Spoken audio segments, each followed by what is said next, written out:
আজকের ভিডিওতে দেখাবো কিভাবে লাইভ গুডে একটা অ্যাকাউন্ট খুলবেন। তো ফার্স্ট অফ অল আমরা অ্যাপে ঢোকার পর দ্বারা লোডিং নিচ্ছে, তো আমরা অ্যাপে ঢোকার পর সাইন আপ করে নেব। তো নিচে সাইন আপ বাটন যেটা পাবে ওটাতে আমরা ক্লিক দেবো।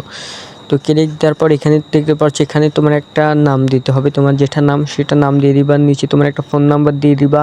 তো এখানে তোমার একটা পাসওয়ার্ড দিয়ে দিবা, তোমাদের যেটা ভালো লাগে। তো নিচে আবার সেম পাসওয়ার্ড দিয়ে দিবা, উপরে যে পাসওয়ার্ডটা দিছো তোমরা নিচে সে সেম পাসওয়ার্ডের পর এখানে একটা অ্যাপেল আইডি, আমি যেটা দিচ্ছি এটা দিও না, এই উপরে স্ক্রিনে দেখতে পারছো এই আইডিটা দেওয়ার পর আমাদের এই হোম পেজ শো করবে। তো এখানে এখন দেখতে পারছো আমাদের লাইটটা খোলা হয়ে গেছে। তো এখানে এখন ভেরিফাই করতে হবে। তো ভেরিফাইয়ের জন্য তোমরা যদি আরেকটা ভিডিও চাও তাহলে তোমাদের জন্য আমরা একটা ভিডিও নিয়ে চলে আসবো। ভেরিফাই করতে গেলে তো কী কী করতে হবে তোমাদেরকে সেটা আমি তার পরবর্তী ভিডিওতে দেখাবো।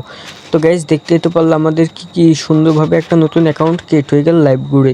তো গাইজ আজকের ভিডিওটা ছিল এই পর্যন্তই। যদি এর আরেক নেক্সট পার্ট চাও ভেরিফিকেশন কী পাইলে করে, তো তাড়াতাড়ি ফটাফট কমেন্ট করো, নেক্সট ভিডিওতে তোমাদের জন্য নিয়ে আসবো।